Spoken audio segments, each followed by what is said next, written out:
When it comes to the whole SEC settlement, one comment I keep coming across is some sort of misquote of Mark 12:15 through 17, essentially claiming that it is our Christian duty to pay our taxes along with submitting to governmental authority, regardless of what that authority actually does. You couple that with ex-Mormon and progressive Mormon critics constantly throwing around the 12th article of faith, they somehow sit back smugly and think they have yet another slam dunk against faithful members of the church. But do they really? Let's actually take a look at Mark 12:15 through 17. In this passage, a group of Pharisees and Roman sympathizers try to trap Jesus by asking what is appropriate for taxes.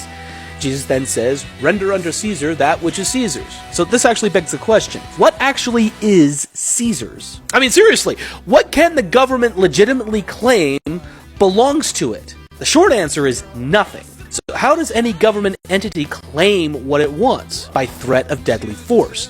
It's at this point that these sim critics will then fall back on the 12th article of faith, stating that we are to be subject to kings, presidents, rulers, and so on. The problem with that is that it's always had a bit of a, shall we say, asterisk attached to it. And what is that asterisk? Doctrine and Covenants 98:4 through 9. We are to obey the law so long as it supports the principle of freedom. Government intervention, excessive taxation, organizations like the IRS, SEC, or really any law or executive order that promotes the limiting of true freedom and liberty are to be fought against. We are to render unto God that which is God's. However, since we as a people aren't ready for the law of consecration yet, that's why tithing is in place. Yes, the massive wealth that the church has could be used for things like when the second coming occurs. I mean, let's be realistic. Monetary value isn't likely to go away overnight when Christ comes again. But then, there's also the things that the church has done with that wealth that hasn't really made headlines at all.